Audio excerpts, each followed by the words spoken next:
What's up, y'all? Let's go to the movies. After today, I will have seen all the Best Picture nominees. Zone of Interest. Ooh, I'm so excited. And this movie's not in English. I'm a little nervous. I've never seen a movie in German before. Wait, is she locked? Yeah, that's her. Okay. Let's get into it.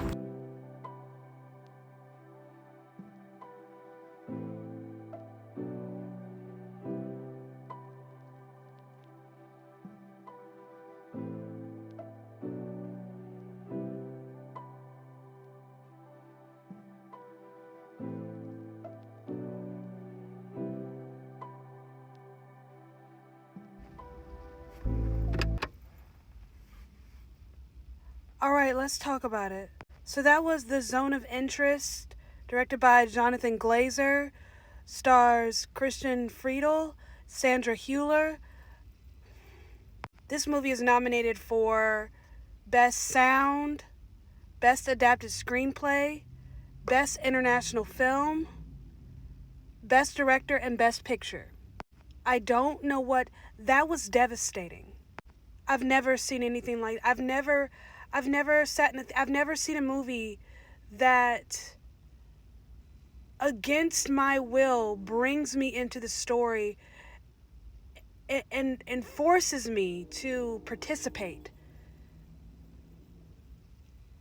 That's gonna haunt me. This movie's gonna haunt me Commandant Haas has a wife, 5 beautiful children. They have a nice little home with a really nice sized garden, cute dog, a pool. And lucky for him, it's right next to his job.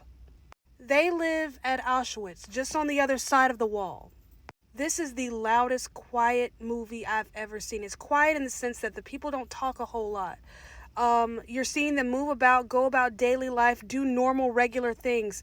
Wake up, eat breakfast, clean house. The kids go off to school. They have picnics by the river and go canoeing in the river, and they go fishing, and they do all these normal things on the other side of a concentration camp wall. They don't say a whole lot, but you hear everything. You hear gunshots, you hear screams and cries, you hear the burning of the crematorium, and it's haunting, and it's crazy. It's an interesting little movie because you have these people doing ordinary, normal things so close to evil, and I'm looking at like, do they not know? Are they just pretending? Like, are they that dissociated? They don't. People are dying on the other side of a wall, just a few feet away from you. So close that the kids are playing in the river, and as he's fishing, I think he sees human bones. Again, the movie's in German, and it's very quiet. There's a lot that's just not said. This movie really depends on just even your basic knowledge of the Holocaust. But it looks like ashes have made their way into the river, and he has to run his children back home where they have to be soaked in a tub, scrubbed, eyes cleaned out, mouth cleaned out. They are so close to death, living right next door, and his wife has the audacity to have this lively, flourishing garden. And what's even more devastating is this movie forces you to examine your own moral compass. What would you do? Staring face to face at just evil. This movie tells you nothing. It almost shows you nothing. And yet you just know. The only thing the movie gives you is the location. You know from the jump. He makes it very clear. He wants you to know on the other side of that wall is a concentration camp. The framing is so strategically specific, even going so far as to make sure that we can see the walls and the chimneys and the structures, on the other side of a sheet, drawing on a line.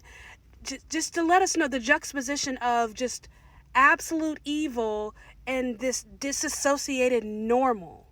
And like I said, this is the loudest, quiet movie I've ever seen. What tells the story here is the sound. The sound. Oppenheimer was my pick for best sound, but no, this needs to win for best sound. I've never seen a movie, I've never seen a story like this on screen that's just purely told by sound. What an incredible movie. What an incredible feat. What a risk. That was daring. I love it, but I really don't want to.